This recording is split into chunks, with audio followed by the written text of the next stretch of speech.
That doesn't. But the remarkable thing I'd say, Mehdi, about China's rise is how you quoted the military figures and so on, but China has not fought any wars since 1979. 主持人梅赫迪哈桑连续用军费、邻国和台湾质问中国是否正在走向战争。现场另一位中国问题学者却提醒，军事数字之外，还有一个关键事实被忽略了。From Ukraine to Gaza, the world seems more divided and uncertain than it's been for years. Global powers and Western alliances have been put to the test.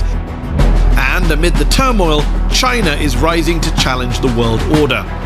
Chinese President Xi Jinping, now in his third term in office, has high ambitions. 新征程上，我们的前途一片光明，但脚下的路不会是一片坦途。Territorial disputes have sparked fears of a larger conflict that could have regional and global implications. You have approached the waters near Chinese Renai Reef, including in the contested waters of the South China Sea. Your course. Leave and keep far. Over. And in Taiwan, where the threat of a Chinese military invasion looms larger. China has upped its military spending. It's expanding its nuclear arsenal. It now has the biggest navy in the world. Chinese President Xi Jinping has said that the country's military should be capable of, quote, fighting and winning wars, and told the military to focus all your energy on fighting, improve your capability to win. Victor, who do you want to fight and who do you want to win against? First of all, the Chinese military spending is the second largest in the world, but it is only a fraction of that of the United States. And China has a very difficult geopolitical situation. China has 14 land neighboring countries altogether and 6 maritime nations for China. Therefore, China's defensive in nature, is not for fighting anyone except those who want to invade China or to launch a war against China. China's military spending is for peace rather than war, and war will be forced upon China, and China need to fight back. You say it's for peace, but your neighbors don't agree. Your neighbors are pretty worried about you. You go through the list. Japan has sounded the alarm, saying your military buildup is very serious concern to them. India is worried about China on its border. And the Philippines president has warned that China is becoming a more pronounced and worrisome threat, he says. Those are the elected governments of countries representing over 1.6 billion people in Asia. This is not the United States, this is not the West, these are your Asian neighbors saying, we're worried about China. Maybe you mentioned 3 of the neighboring countries of China. Let's talk about each of them very quickly. Japan unconditionally surrendered not only to the United States, but also to China in 1945. And if you read very carefully the unconditional surrender document that Japan signed, then you will know how Japan needs to conduct its foreign affairs as well as its military troops with China and with all those countries that Japan unconditionally surrendered for. India is a great nation, and there is a territorial dispute between China and India, but that dispute was not created by China, neither was it created by India. It was created or left behind by the British Indian government. That's a great history lesson. But right now, China, in 2024, the defense spending is going up by 7%, the most for 5 years. You've had 29 consecutive years of military expenditure growth, the most of any country in the world. Since 2022, China has increased military drills around Taiwan. It's escalated since the new Taiwanese president was inaugurated in May. China is not a fan of him. Since then, there's been almost daily activity involving China's warships, drones, cyber attacks against Taiwan. China is getting ready to invade Taiwan, isn't it? There is only one China. Taiwan is part of China, and the government of the People's Republic of China is the sole legitimate government for the totality of China. The exact status between the two sides of the Taiwan Strait is the unfinished civil war back in 1949. So ever since the beginning of the 1980s, China does not want to use a war to solve this unification problem. You don't want to use a war, but you're surrounding it with ships, drones, cyber attacks, and making lots of threats. Each time when the separatists in Taiwan want to push the edge of the envelope, they will come across more and more demonstration of the commitment of the Chinese nation to eventually achieve peaceful reunification or otherwise. That's the litmus test. Your defense minister said anyone who dares to pursue independence for Taiwan will be crushed into pieces and face destruction. Sounds like a truly peaceful guy. That's a real statement, because if the separatists really want to push the edge of the envelope with the aid of some big country, for example, which wants to use Taiwan as a proxy in its own geopolitical rivalry against China, then wait until you see what will happen. Reunification will be achieved, and China is the only permanent member of the United Nations Security Council which has not yet achieved a complete reunification. Well, I'm always amused with this phrase reunification, because if it's one China, then clearly it's not one China. Clearly you're accepting by definition if you need to reunify it. They are doing their own thing. And why this obsession with Taiwan? You are a country of 3.7 million square miles, a population 60 times that of Taiwan, economy 20 times the size of Taiwan. Why are you obsessed with Taiwan? Why not just leave them be? In terms of defending China's sovereignty and territorial integrity, any inch of land is not 1 inch too much.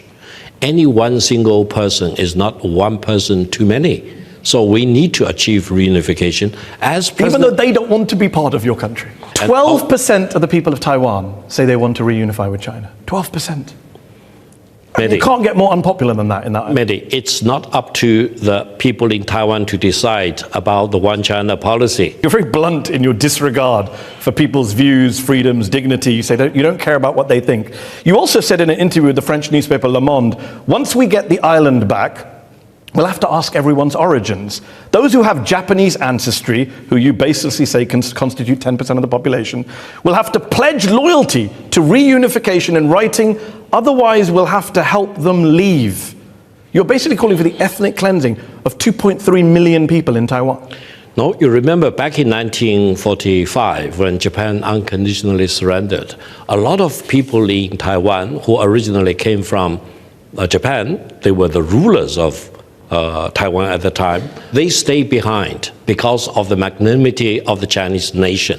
Now, several decades later, they account for about 10% of the local population in Taiwan. Now, if you really do your homework, you will realize that those die-hard Taiwanese separatists include many of these Japanese completely baseless Chinese. Things, but okay. Well, but you would get rid of them. You would get rid of 2.3 million people. No, after the reunification, everyone in Taiwan need to make a pledge whether they acknowledge there is only one China and Taiwan is part of China. And if they don't make that pledge, they're out. Those who pledge for the one China policy, they are local by the way, citizens. You didn't say everyone. You said of Japanese descent. That is literally ethnic cleansing. You're picking people by their ethnic heritage, making them do a loyalty test. Otherwise, they have to get out of the country they've lived in. It is not a loyalty test. Here, for example, in Britain, if you are a British citizen, you need to support the monarchy. You cannot say, I'm standing in Britain. I don't support the monarchy. I don't like King Charles. No, you cannot say. No, I just said it. Mehdi, I literally just said it. You cannot take any action to oppose the monarchy system. But I don't have to sign a pledge saying I support King Charles. Well, each country is different. Yeah, we are talking about China. China is very different. And China has one policy which is part of the constitution. Which involves threatening people in Taiwan who don't want to be part of your country. Let's bring in our panel who are waiting to come in and join. Let's see what they think. I'm joined by Stephen Chan, professor at the University of London School of Oriental and African Studies. If you're in Taiwan today, how worried are you about a looming invasion? I'm not in Taiwan today. I'm going to be visiting next year. I've been there 5 times in all of the great cities of Taiwan. And what I've noticed most conspicuously is that nobody I've talked to wants to rejoin or reunify with China because of their sense of freedom and their sense of self-determination. So I think that if you're going to say our sovereignty matters more than your desire for your own self-determination and freedom, then you're doing something that will not make you popular in Taiwan, and you won't win the argument for Chinese sovereignty over the island. Martin Jakes is here with us, author of the best-selling book, When China Rules the World. Martin, you've said in the past that China should not be seen through a solely Western lens. So I agree with you, and there's issues there. But I began the show by asking Victor about Japan and India and the Philippines, separate to Taiwan, just the issues in the region. Do you think China is responsible for some of those issues, all of those issues, none of those issues? Well, China's obviously involved in inevitably in all of those issues. I think that actually, if you look at the rise of China over the last 30, 40 years, spectacular, biggest change we've ever seen in history, really. And inevitably, that is changing everything in the region, in the world. If you compare that with America, Europe, Japan, at the same stage of development, they were extremely aggressive. Was that a moment where China actually collided with reality and said, this system, it can't survive long term? Well, I beg to differ on the question of the pandemic, because actually for 2 years, 2020 and 2021, actually China did, under the circumstances, extremely well and well outperformed the West. And the reasons for it are quite complicated. You've got to take into account a very different kind of system. Now, one of the problems with the discussion, I think, so far on this question is that the country, it sounds as if the country doesn't work. If you say dictator, despot, all these kind of words. I didn't say that, but no, that's how but if, and you say, not you personally, and one says there's no discussion. I think this is absolutely untrue. So what we're presenting here is not an accurate picture. It's not about accurate picture, it's about balance, right? Yeah, so I don't deny what you're saying, but you're British. You would think it was a political earthquake if the Foreign Secretary and the Defence Secretary disappeared in the space of 6 months. Not arrested, disappeared, surely. Yeah, and there is something like, look, Qin Gong was a friend of mine as well. And I don't know what's happened to him. And I think it is odd. Certainly to our eyes, it's weird that this can happen. But I think that the thing is that we've got to try and get beyond cardboard cutouts when we're talking about China and understand how it really works. 先说结论，军力增长是事实，战争意图却不能只靠军舰数量推导出来。高志凯说，中国国防具有防御性质，这与中国公开国防政策的表述一致。但一份政策声明也不能自动消除邻国的担忧。判断一个国家是否走向战争，既要看他怎么说，也要看他长期做了什么，面对危机时怎样控制升级。节目中最值得保留的不只是高志凯的回应，还有主持人把日本、印度和菲律宾的担忧直接摆到桌面上。中国不能只说自己没有威胁，周边国家的不安也是真实的政治变量。军演、海上执法和强硬措辞即使出于威慑，也可能被另一方理解为进攻准备。这就是安全困境，一方认为自己在防守，另一方看到的却是压力越来越近。台湾部分更需要严格区分，一个中国原则，国家统一和反对外部干涉是中国长期公开的立场。高志凯在节目中关于血统、宣誓和离开的说法，是他个人的激烈表达，不是我们可以替中国政策扩写的结论。主持人对此提出尖锐质疑，也必须完整保留。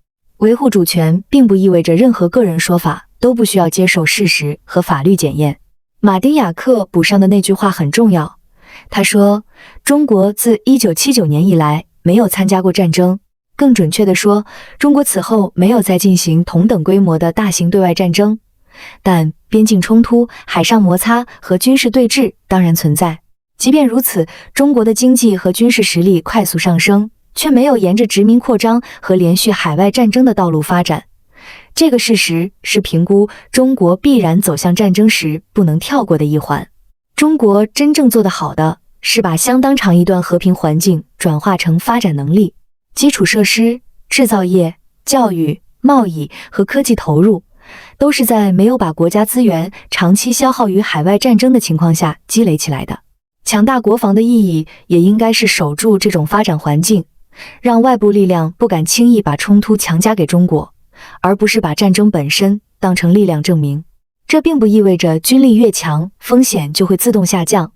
威慑要发挥作用，必须同时有透明沟通、危机热线、规则和克制，否则双方都以为自己在发出防御信号，最后却可能把对方一步步推向最坏判断。